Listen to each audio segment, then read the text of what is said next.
Selamat pagi Bapak Ibu, saudara yang dikasihi oleh Tuhan, Shalom. Apa kabar hari ini? Kiranya kita semua berada dalam keadaan baik dan penuh syukur. Bagaimana juga dengan liburan panjang yang boleh kita lalui bersama dengan keluarga tercinta.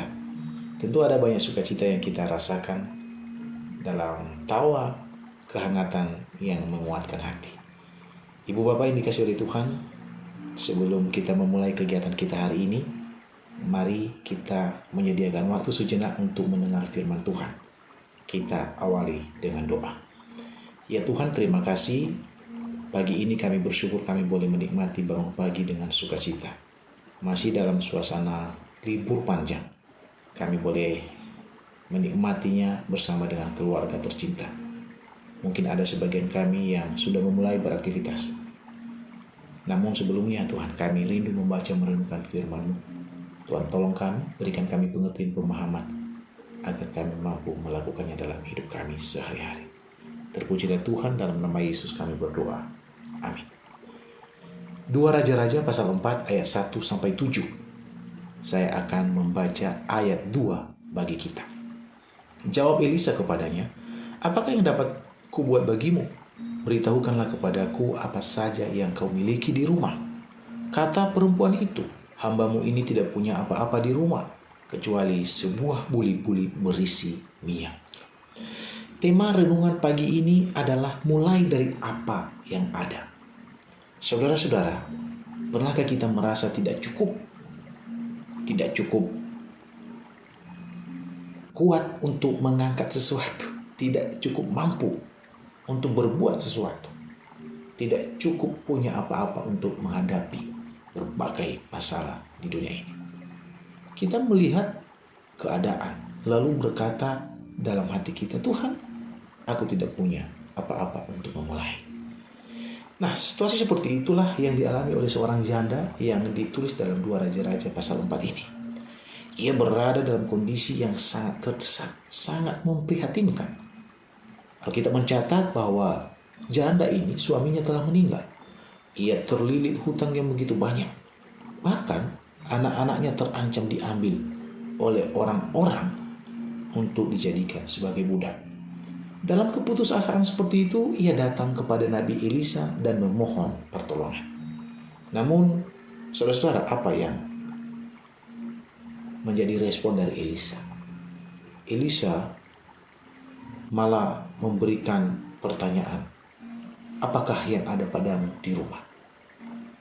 Elisa tidak langsung memberikan solusi kepada janda ini, tetapi justru ia bertanya, apakah yang ada padamu di rumah? Sejenak kita bisa membayangkan hati janda itu, Bapak Ibu Saudara. Mungkin dia berpikir, apa yang bisa kuandalkan? Aku tidak punya apa-apa. Lalu ia menjawab dengan jujur, hambamu ini tidak punya apa-apa di rumah, kecuali sebuah buli-buli berisi minyak.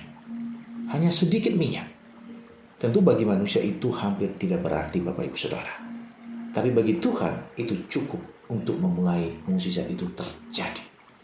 Saudara, inilah pembelajaran yang pertama bagi kita melalui renungan ini. Yang pertama, Tuhan tidak menuntut kita memulai dari kelimpahan, tetapi dari apa yang ada.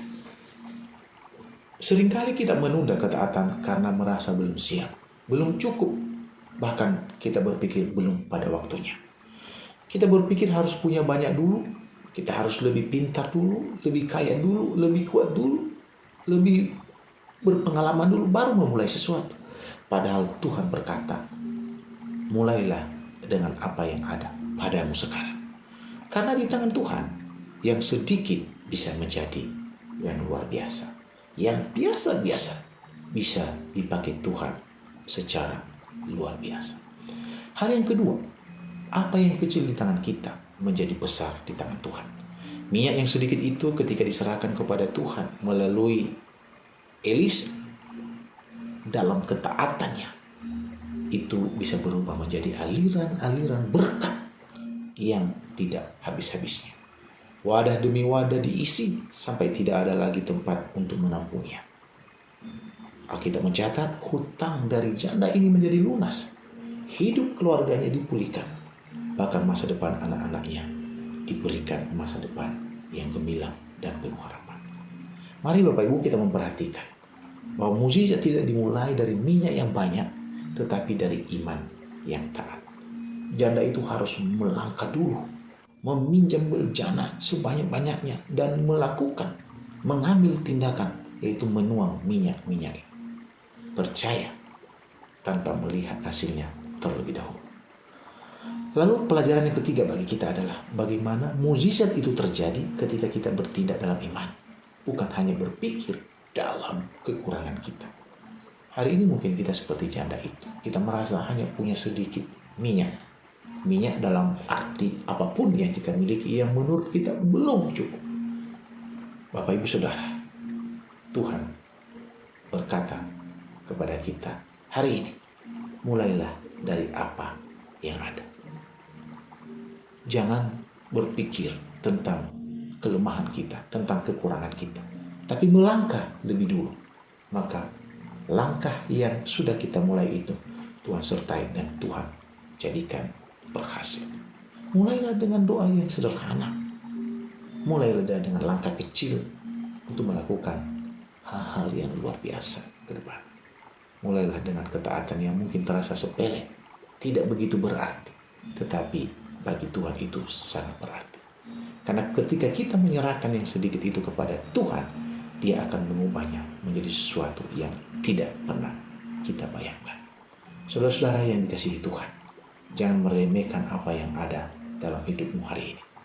Apa yang terlihat kecil bagi manusia, itu sangat berharga di mata Tuhan. Jika kita serahkan dengan iman, kita lakukan dengan taat. Bapak, Ibu, Saudara-saudara yang dikasihi oleh Tuhan, ingatlah, Tuhan tidak membutuhkan banyak untuk melakukan mukjizat. Dia hanya membutuhkan kesediaan kita untuk memulai. Jadi Tuhan tidak memulai dari kekosongan, tetapi dari apa yang kita miliki.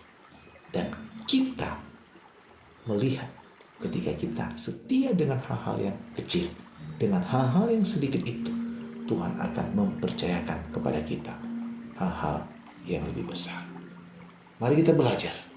Jangan menunggu sempurna untuk memulai, tapi mulailah dengan apa yang ada dan biarkan Tuhan yang menyempurnakannya. Amin. Kiranya Tuhan memberkati saudara. Mari kita berdoa. Bapa yang baik, yang penuh kasih, kami bersyukur untuk firman-Mu yang hari ini memberkati kami, mengingatkan kami untuk memulai dari apa yang ada pada kami. Ampunilah kami jika selama ini kami sering merasa tidak cukup dan ragu melangkah dengan apa yang ada pada kami. Ajarkan kami Tuhan untuk percaya bahwa di tangan-Mu yang sedikit bisa menjadi berkelimpahan. Tuhan Yesus, pakailah kami dengan apa adanya.